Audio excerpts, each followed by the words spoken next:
Welcome everyone to So Says Shernoff. I'm Josh Shernoff and I am so glad to have you here. Even though you're not here, it's just me because some people are not born with the superhuman ability to wear a mask. Anyway, we have a fun show for you today, but I'm afraid I've got some bad news because my good friend and the star of the new film I Am Vengeance, Retaliation, Stu Bennett is here. But first, if you haven't already, do us a favor and give us a follow on social media over at So Says Shernoff and at Shernoff Show. And don't forget to subscribe to our YouTube channel, youtube.com/So Says Shernoff. All right then, let's get some headlines.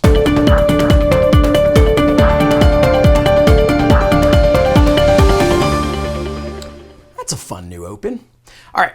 After 17 years, the WWE has redesigned the United States Championship belt. Gone is the red, white, and blue, replaced with the red, white, and balls. A penis and balls, to be exact. See, not only is this belt missing the blue to go behind the stars at the top, but if you look closely, that's a cock and balls. Now, was this intentional or Freudian? I don't know, but once you see it, you can't unsee it. So, you're welcome. My favorite part of all of this was when someone went on Photoshop because they wanted to see how the eagle would look in the middle of the belt and ended up making a much better looking belt. As one person on Twitter perfectly put it, my favorite thing in sports is when a team or company spends thousands of dollars and untold amounts of time redesigning something where 50% of people like it, and then some guy who just learned Photoshop posts on Reddit 12 hours later a modification that has 95% plus approval. Between the 24/7 title, the new Intercontinental title, the tag belts, and now the US title, WWE may want to take a look at Fiverr. At least there you can get unlimited revisions. And I know what you're thinking. What about the AEW TNT title? Well, that is not finished yet, so I will withhold my judgment on that ugly piece of tin until it's completed. All right, what else is going on? Turns out COVID-19 is contagious. Who knew? The coronavirus ran through the WWE like Carlito in the Divas locker room. More and more people have tested positive, be it crew members, staff, talent, or even talent's family. And I'm not going to spend too much time on this other than to say, pro wrestling is not essential. The health and well-being of human beings are essential. But if we're going to keep doing these shows, they have to turn up their testing, which it looks like they have. And the people playing an audience, much like everyone else in the country, need to wear a mask. And the next time that I hear someone say that they can't breathe in a mask, I am sending them directly to Sin Cara. If this man and many more luchadors can wrestle in a mask, you can go to Walmart. And some people may say, but there are tiny air holes in his mask. Dude, I don't care if his mask looks like Zorro. My point is, don't be an idiot. Wear a damn mask. Do you hear that?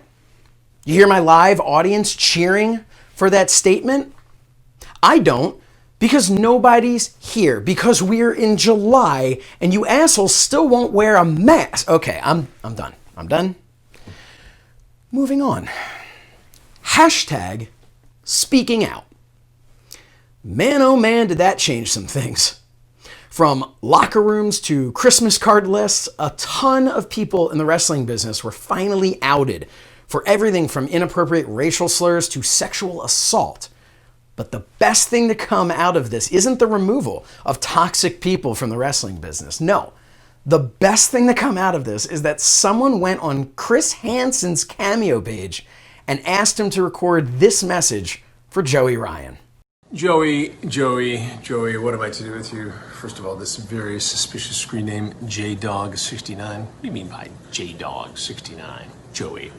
Chris Hansen here of Hansen vs. Predators. To catch a predator and have a seat with Chris Hansen, I'm going to need you, Joey, to have a seat right over there. I've been going through some transcripts. Don't like what I see. You know, we're still climbing out of a pandemic, Joey. You're still supposed to be socially distant, flattening the curve. not running around town trying to talk to and date 16 and 17-year-old girls. It may be legal, technically, but it's unseemly for a 40-year-old man. It's the sort of behavior that could land you in a dark kitchen being interrogated by me, having to call your buddies to throw your bail. Nobody wants that, so behave. Find some women your own age, closer to it at least. I'll be watching, and I'll see you soon on the TV and my YouTube channel with new investigations. Don't be in one of them, which is where you're heading, if you don't clean up your act. Take care. Stay safe, stay healthy, stay out of trouble. Amazing. And finally, from one horror show to another, the horror show is the theme of Extreme Rules this year. I don't know where to begin with this. I get WWE trying to come up with something fresh and unique, especially considering we are now looking like SummerSlam will be in the PC. And I applaud them for trying to make each non-arena event unique. But this horror show features a match that is being billed as an eye for an eye. Why is that the name of this special stipulation? Well, in order to win, you have to remove your opponent's eyeball. Like this is Mortal Kombat or something, which, by the way, Mortal Kombat is not rated PG. Now, forgetting that AEW did an eye for an eye story like 6 months ago, even though that was a barbaric attack and not a freaking sanctioned stipulation, the reality is that with one silly moment, they're going to belittle the entire story leading up to this match. Because obviously this is fake. Nobody would do this. MMA wouldn't allow this. Bare knuckle fighting wouldn't allow this. Hell, GCW would even look at this and be like, nah, I'll just stick a handful of skewers in my head and call it an evening. This whole match is ridiculous. And what's more ridiculous is that they actually think this is a good idea. Look, that's it for headlines. But when we return, I'm going to bring on a specialist to talk about this eye for an eye match. We'll be right back.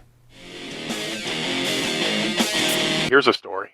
Take a trip into the mind of the meanie with Meanie Tunes. An animated look at the Blue Meanie's most hilarious stories. Why did you eat that? Available at youtube.com/mindofthemeanie. Oh, man. Subscribe now. Welcome back. For more on the eye for an eye match, please welcome my guest, Dr. Ian C. Namore. Ian. I apologize. It is Dr. Ian C. Namore. You're welcome. Thank you, Joshua, for having me. I appreciate it. I've taken some time out of my very busy schedule today to meet with you. So as an expert, how do you feel about the stipulation, an eye versus an eye for an eye match? Where do you fall on the actual removal of another person's eyeball? Well, that is what I do. However, in respect to the upcoming match, this isn't a new concept, Mr. Shernoff. This is not a new concept, Joshua. Back in the day, years and years ago, before you or even I was born, in ancient Mesopotamia, there was an emperor named Hammurabi. You may have heard of Hammurabi's code. That code enacted 282 laws, one of which was an eye for an eye and a tooth for a tooth. Okay, well, thank you for the history lesson. But I guess what I'm wondering here is, A, is this something that can I don't believe I'm even saying this, safely be done? And B, does this have any place in a professional wrestling match? Well, it can be done very safely, Mr. Shernoff. You know, Joshua, I do this for a living, and there are many people out there that they make the democratic choice to remove their own eyes. You know, there was a gentleman I used to know who had very, very bad allergies, and he was known to take out his eyes, wash them out with water, sometimes use soap, sometimes not, and then he would put them back in. This is not a foreign concept. We even go back to years ago, Vader and Stan Hansen. There was an eye issue there. That was him getting. That was an accidental eye popping Hold out. your horses. Hold your horses. Apologies. Then recently, there's Mr. Jonathan Moxley and Mr. Santana had an eye issue as well. So this happens all the time. Okay, so what we're talking about is A, this is not original, and B, this is something that apparently people can come back from. That's a precedent has been set. Sure. I mean, it's like a kidney. You only need one of them. I don't think that's entirely accurate. I mean, your eye, yes, you can survive with just one eye, but you kind of need both. Let's talk about, depth perception here, if nothing else. Are you disagreeing with me? I'm just merely stating that I think that maybe someone might want to have both of their eyes. Well, they might, or they might want to donate it for science or charity. Josh, people are free to do with their eyes whatever they want to do with their eyes. Right, but now we're talking about someone doing it to someone else's eyes. Yes. Yes. Yes. Yes. Well, thank you very much for taking the time to... That's neither here nor there. Hey, people have lost an ear. Mr. Mick Foley, his tooth not only fell out, but came through his under his lip area. Yeah. So these things can happen. I'm not entirely sure any of this has to do with what we're talking about. I'm starting to question looking you up on Yelp as a good source of information on this. It does look like you're on your way somewhere, and I caught you out of the office. So I am in my office currently, sir. And how dare you? Pretty sure I see a sunroof. Oh, damn it! I left my glove on again. Hold on a second. Hold on. Dear God. Hey, I'm in my mobile office. COVID-19 can't save you from me kicking your ass. Not sure what any of that means, but I want to thank you very much, Dr. Ian C. Namore. Thank you for joining us here on So Says Shernoff. Hey, I'm not done with you, sir. But I think we're done with you. Hey, I can see you. Thank you, Dr. Namore. When we return, Stu Bennett joins us. We'll be right back.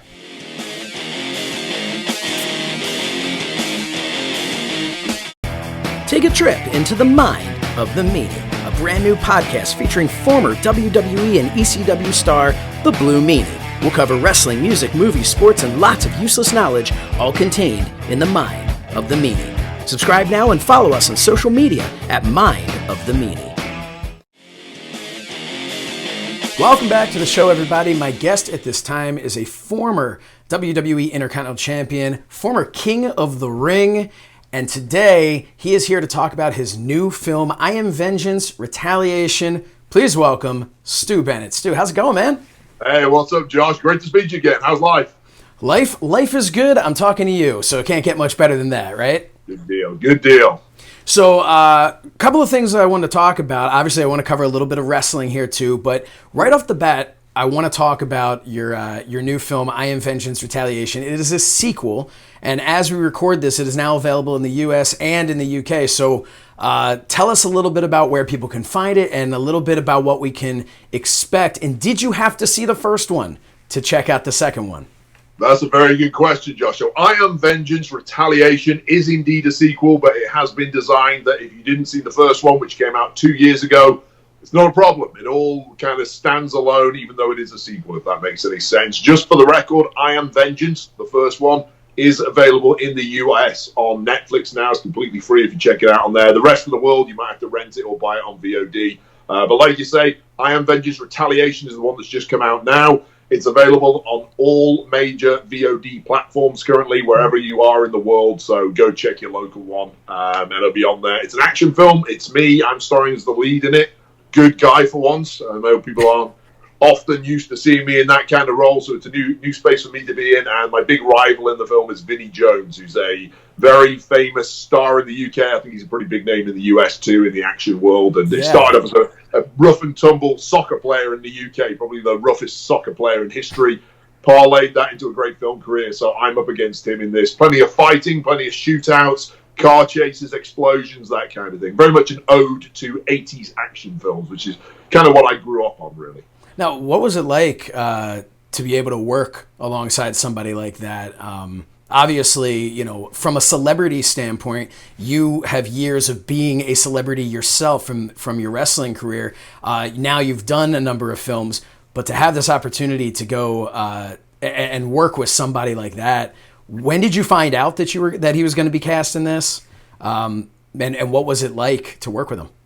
So we filmed this in September of 2018. So there's been a little lag period while it all gets edited and cut together and sold to the distribution around the world. But I found out probably about 3 weeks before we started filming. I'd already signed up to the movie, but they were still negotiating on who to get as my rival in there. And I was thrilled when I found out it was Vinnie Jones, because obviously growing up, I was a huge professional wrestling fan. And eventually when I got to WWE, I got to wrestle all the biggest wrestlers in the world. Most of them I wasn't a fan of growing up because they came a little later. Right. But occasionally you got to work with a guy like a Dusty Rhodes, who was a trainer of mine in FCW, and I did some stuff on TV with guys like Bret the Hitman Hart, Rowdy Roddy Piper, and these guys that when I was 8, 9, 10 years old as a little kid in England watching WWF as it was back then, these were my heroes. So there was something really cool about getting to work with guys that you idolized as a kid, and those were really great moments for me. And it doesn't matter how long you've been in wrestling, when you got to work with those guys, you just feel like a kid once over again.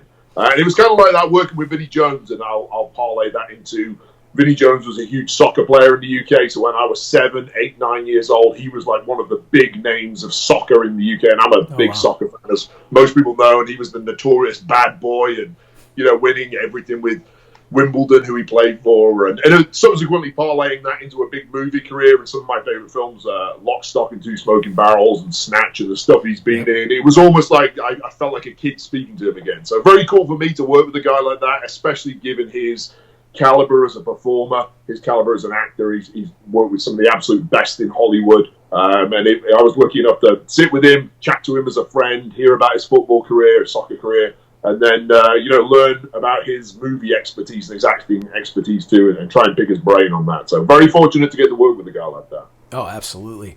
You talked about wrestling, so I want to ask a couple of wrestling questions. So as anybody who I've ever spoken to, because I will name drop anybody I possibly can to get myself over, people know that you and I, we traveled together in OVW. I was the wheelman for you and this other guy, Drew McIntyre. I don't know what he's up to these days, but so obviously, so we've known each other for a very long time. One of the interesting things for me was, since I was there and then I kind of took a break from the wrestling business, but I was able to watch you as you continued on, and then it was Nexus, and then from there, Bad News Barrett, and then from there, King of the Ring, King Barrett. I remember in the beginning, I remember those car rides, and I remember watching you and that hunger that you had.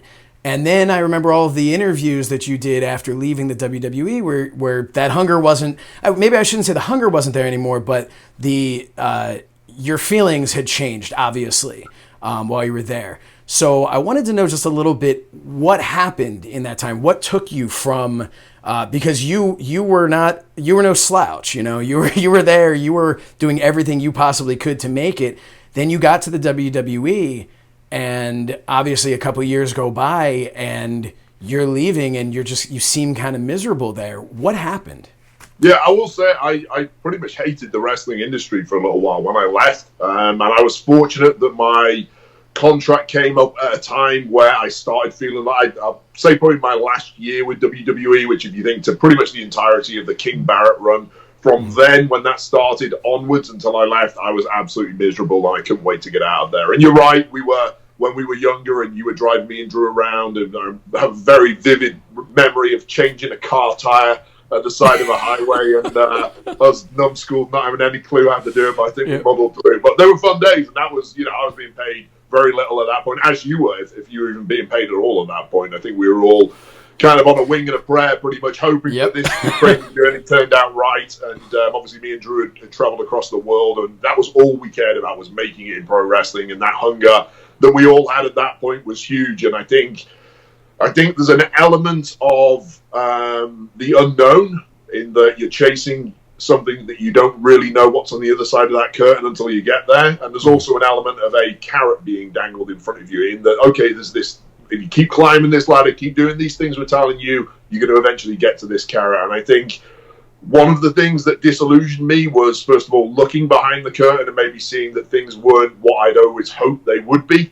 Once I'd been around the block a few times, and it started to feel a little bit like Groundhog Day. The other thing being that I felt to an extent that carrot that I'd always been chasing towards the end of my run with WWE no longer existed. So I felt that, okay, what do you need to do to succeed in wrestling? You need to have a good attitude, you need to have a good physique, you need to improve your wrestling, have great talking skills, have some personality, have catchphrases, have t-shirts to sell. And I felt that as time went on, I was checking these boxes. And slowly, surely I should be getting closer and closer to what I wanted, which was to be in those main event positions and eventually win the WWE Championship. Whereas it felt to me the better I got and the more of those boxes I was checking, the lower down the card I was falling. So that really didn't make sense to me. I would be asking people in management, hey, what's going on? What about this? Pitching ideas. And that was very much falling on deaf ears. And eventually it got to the point where, look, I know I'm giving this everything I can. If I'm not getting anything back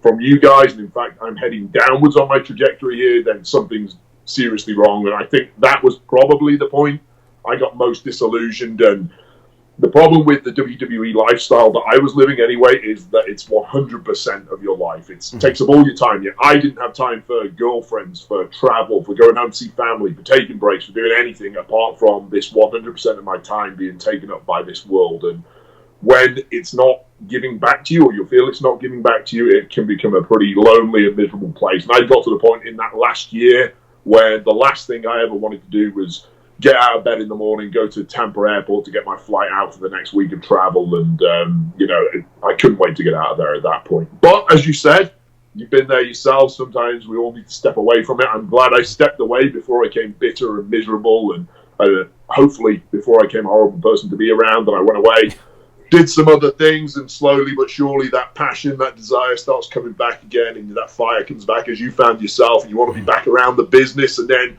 lo and behold, before you know it, you're involved in commentary for Raw the Sport in the UK, or NWA Wrestling, which is something I've been doing up until recently anyway. So it's great to be back around it again, and not only to be back around it, but to be back around it feeling I can contribute and feeling like I'm enjoying what I'm doing again. So that's where I'm at right now. So the big thing that everybody noticed was when you did come back, as you mentioned, you were doing commentary as opposed to being in the ring. You haven't been in the ring. Have you been in the ring at all since you left WWE?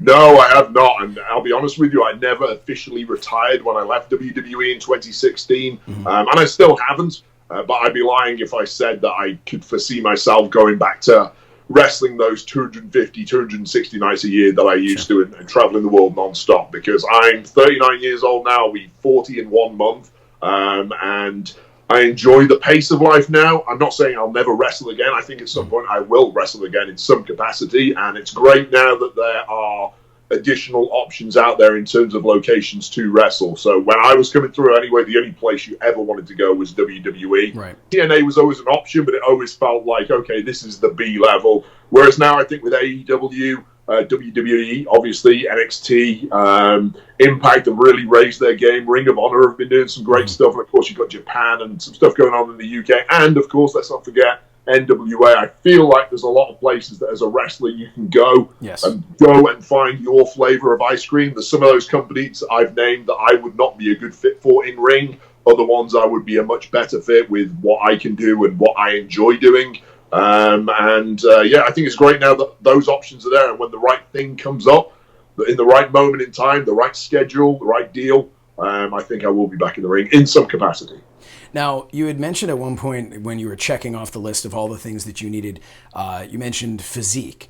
Right around the time when you won the King of the Ring, it was very noticeable that you had completely transformed your body, much more cut and lean. Look, what did you do? Was that just a diet thing? Did you change up your workouts? And how difficult was it? Because I believe, if I'm not wrong, you were actually off for a while and then you came back looking like that. How difficult was it to then maintain that look once you were back on the road? Yeah, I think a big part of getting shredded then was really what I think was in my head, even though I didn't necessarily identify it as such, but it felt very much like my last throw of the dice. I knew when I'd left, I'd ended up getting a shoulder injury. I was Bad News Barrett. It was a very hot character. I was the record seller for T-shirts on WWE.com at one point for the Bad News Barrett T-shirt, which was another one that on my list of things, okay, well, I've shown now I can sell merch. I've shown I can get a catchphrase over there. The fans are all chanting back, even if I was a heel. So it felt very much, okay, my one last thing that I need to do is to get my physique perfect. I felt my wrestling had improved massively by 2015 from where it was during the Nexus run. So I felt really, okay, the only thing I've got left that I really want to do is get a great physique. I've always been in good shape.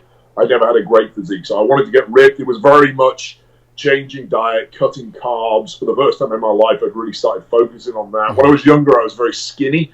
And I struggled to put on muscle, so I had to kind of force feed myself all the time. And as I got a little older, I held muscle a little better, and I thought, why don't I just get shredded and really get my abs out nicely and see how this goes. And again, it was another one of those. It was a lot of dedication, a lot of sacrifice. I didn't drink alcohol for about a year, which, if anyone knows me, that is a ludicrous proposition. I'll tell you, as soon as I left WWE, I've probably drank every single day since, because I'm an Englishman and that's what we do. But it was, like I say, it was kind of my last throw of the dice. And when even that didn't help, and my career at that point, despite being ripped and despite getting all these compliments and saying how great I looked, it wasn't parlaying into any form of career success. To me, it was just another one of those dominoes falling in my motivation in being around there. One of the things when you were doing the Bad News Barrett character, as you said, it was getting so hot right when you got injured. I always wondered why you didn't stay on TV, because so much of that character, what was getting over, was talking as opposed to actually being in the ring. So I was always curious, was that a decision that they wrote you off, or was that a decision where you said, hey, I need to do my rehab, or I want to take a break? What led to you being off TV when you were such a hot character at that moment? Yeah, there's no way in the world that I would have wanted to go off TV. I would have been more than happy to continue being a promo presence or even being a commentator. That was something I've done quite a lot previously and subsequently have fit well into again these days. It was never something that I was allowed to do. I think it was suggested and it was shot down that, no, we're going to bring you back, and when we bring you back, it'll be big because they haven't seen you for a while. I remember having a conversation with Vince right when I heard I needed surgery, and I was all down and depressed and miserable, and Vince walked past me in the hallway there, and he says, don't worry, I think when we bring you back after this, do your rehab, get ready, we're going to bring you back, it'll be big, you're going to be a babyface when you come back. So I'm leaving now thinking, wow, I feel pretty good, I'm going to get this surgery done, and eventually the fans were kind of wanting me to turn babyface then. So a few months later, when I had the rehab and had the surgery and all that stuff, and I remember turning up at the building and speaking to Vince, and I was expecting, okay, he'll remember this conversation, and he didn't. And apparently one of the writers in the meeting that day had said to Vince, and I heard this after, hey, Vince, what do you think about turning Wade or turning Bad News Barrett into a babyface? And apparently he laughed and said, that guy's never going to be a babyface. And then that was the end of it, and then I was put back out as a heel, which to me was the wrong decision, but I still wasn't quite disillusioned at that point. I was okay, let's give it a go. But very soon after that, I realized, okay, this isn't going to work. And I think a couple of months later, I was given the King character to work with again. I didn't really have any faith in that, and that was that. That was it done. Yeah. Now we mentioned Drew McIntyre earlier, and there are plenty of fun stories that I'm sure we could tell, but maybe we just shouldn't. He's the champ. He does not need that spotlight on him. Yeah. So, don't ruin it for him. But and Drew is someone who you talk about like changing physique and stuff like that. I saw Drew right before everything shut down with the coronavirus. He was in my town, and we got together, and he just, I mean, the guy, he was always big, but he's gigantic now. He looks like a star. How cool was that to see him? Obviously, it was not the WrestleMania moment that I think any of us, especially him, would have loved to have had, considering there was nobody in attendance. But how cool was that to see a guy that you, long before the OVW days or FCW or any of that, you were with Drew. How cool is that for you to be able to see him reach that point? Yeah, really cool. And I know that the drive that he had, he's a little bit younger than me, but the drive he had when he was younger in the UK and we were doing the Butlins camps and the indie scene out there, we were the same. We were both very driven. Seamus is another one. The three of us were kind of in cahoots together on that scene, and we all got brought over at the same time. And yeah, great to see him achieve what he did. I think they really kicked him in the balls in 2013 or whatever that was when they fired him, and I know how deeply that cut him, and he wasn't at a point in his career that I got to where I was like, okay, I'm done with this place. He was still very much the good soldier wanting to climb the ladder and do what he was told, and I think the reason for getting rid of him was that, okay, this guy, he kind of looks like a piece of crap on TV, he loses every week, he's in a joke faction, why would we even keep him? Well, the truth is, the reason that all those things were happening is because they put him there. And Sure. I think there's this misnomer about Drew, even though he has got his great physique now, and he's much bigger and bulkier, and he really looks the part. There's this misnomer about Drew that he had to go away from WWE to find himself and improve himself as a wrestler and get better and then come back even stronger. In truth, he was always as good as he is now. He really was. He just was never given that outlet to show it. And a large part of that has to fall on the shoulders of the people in management who decided to cut him. I think everybody in the locker room, when we heard that, thought it was a boneheaded decision. There was a lot of people very angry in the locker room about it, because you get these days when, okay, group of people in fight, sometimes you're like, okay, that guy, yeah, I see why. That guy, it always sucks because these are often our friends, but you often realize, okay, that kind of makes sense, as much as I hate to see it. With Drew, there was genuine anger and resentment in the locker room that they could be so boneheaded to throw a guy like that away. And to see him go away, regroup, go to TNA and do what he did there, go to the Indies and do what he did there, come back and really prove to the world what he has inside and what his abilities are. It's great to see. It's a big redemption story, and I'm happy for him. I'm thrilled to see him achieve those things finally. One of my favorite things was when he did win the championship, the WWE put out this graphic, basically like in the background showing like all of the UK athletes who paved the way for him to have this opportunity, and your picture was in there. Oh, it was? And it just cracked me up. I'm looking at it, I'm like, man, Drew is so lucky that old timer Stu was around to pave the way years before. Yeah, I'm still waiting for my thank you card, Drew, by the way. So before we wrap some things up, I want to talk about, we talked about where you were, but where you're going now. Obviously with this new film, I Am Vengeance, Retaliation, out now. We talked about how you don't think you've had your last match, how there are so many opportunities. And of course, everybody, I mean, you say anything about, there are opportunities, there are new places, immediately you're going to start seeing AEW confirmed. That seems to be, the new thing now. Now, what do you see for your more immediate future? Obviously, things are so crazy in the world right now, but you're building this film career while you still have your foot in the pro wrestling world. What are your plans? What are your goals moving forward? No real goals, and that's the beauty of it. I think for so long, from the age of 19 or 20, probably up until 35, when I left WWE, I was all about this one goal, working out and chasing this dream and this, that, and the other. Now I'm very much floating in the breeze in a lot of regards, and I enjoy doing acting. I enjoy doing film stuff. I like hosting. I've got a pitch at the moment. I'm trying to host a marine biology show in the UK, which is kind of my university background was in marine biology. I'd like to do something in that world. I love doing commentating in wrestling. I had someone contact me today about a sports podcast in the UK, which I might look into a little more. So I like having these different things coming up and not being 100% stuck in one world and finding myself back in that Groundhog Day that I found myself in 2015 and looking to get out of it. So I like having variety. There's no immediate plan. Obviously, with this pandemic and everything being shut down, the wrestling for me was all shut down. The film stuff is shut down. The TV hosting ideas we had is shut down. So I don't know where things are going to go at the moment, but I'm very much open to variety. I think that's the key for me. And then it gives me a lot of downtime to spend time with my girlfriend and go on vacations and travel and see my family and all that kind of stuff and not live that hectic lifestyle I was when I was younger that eventually got to a point where I was miserable and wanted to get out of it. So yeah, very much floating in the breeze as much as I can right now. Grabbing the good opportunities when they show up and then being in a position to turn down the opportunities that don't excite me. That's a good position to be in. It's a fortunate position to be in. As much as I kick myself sometimes for not being busy enough, I'm also okay. I've been busy, really busy at times, and that didn't make me happy either. So if I'm in a position at the moment to be able to pick and choose a little, I'm going to take advantage of it. Well, you know, I wish you nothing but continued success. It's so great to see all the stuff that you're doing.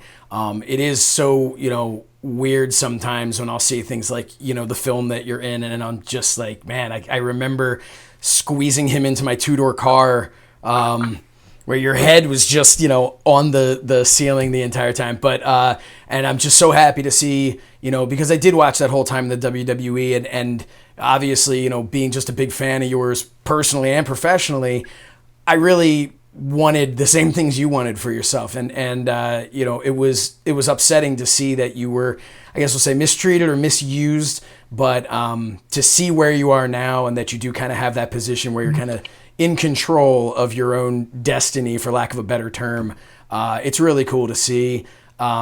The film, again, it's I Am Vengeance Retaliation. I am excited to see the sequel. I saw the first one, so I'm excited to see the second one. And everybody should go and find it. The video on demand, wherever you are, all around the world. Look for it. Find it. Stu Bennett, I could talk to you forever on here, and it's been way too long. Hopefully, we will be able to actually get together in person when the world opens back up. But again, I wish you nothing but the best. Thank you so much for taking the time to come on the show. Thank you, Josh. It was a pleasure chatting with you. Let's catch up again soon. And congratulations on your stuff, too. The show is great, and obviously you're doing a great job. I'm glad you're continuing in the pro wrestling world in whatever capacity you're enjoying. So thank you again for having me on. And everyone go check out I Am Vengeance Retaliation and let me know what you think. All right, Stu Bennett, everybody. We'll be right back. Here's a story. Take a trip into the mind of the meanie with Meanie Tunes. An animated look at the Blue Meanie's most hilarious stories. Why did you eat that? Available at youtube.com/mindofthemeanie. Oh, man. Subscribe now. That's our show. Thank you for joining me here. Special thanks to my guest. And until next time, wear a mask, stay safe, and wear a mask. This has been So Says Shernoff, because that is what Shernoff had to say. So long, everybody.